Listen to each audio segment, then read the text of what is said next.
Hi, I'm Philip Griffith with PSG Photo Solutions. This interview was recorded in 2022 at a past Photo Managers Conference. Although the year may have passed, the insights shared remain valuable for anyone interested in preserving photo legacies. Enjoy. Hi, this is Philip Griffith with PSG Photo Solutions, and I'm here with Adam Pratt. Yes. and Chaos to Memories. Yeah, Chaos to Memories. We're based in Chicago. I've got a staff of 4 folks working with me, and we're staying busy. Yep. And I've heard you've actually made a big change. Yeah, so I worked at Adobe for more than 22 years and worked with the Photoshop team, the Lightroom team. Loved it, and it was a great experience. But recently I've decided to leave, and so I just had my last day this week.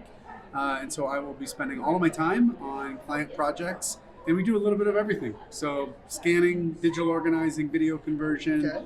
Love the work, and that'll take all my attention now. Great. Yeah. So, and we'll see you again with next week.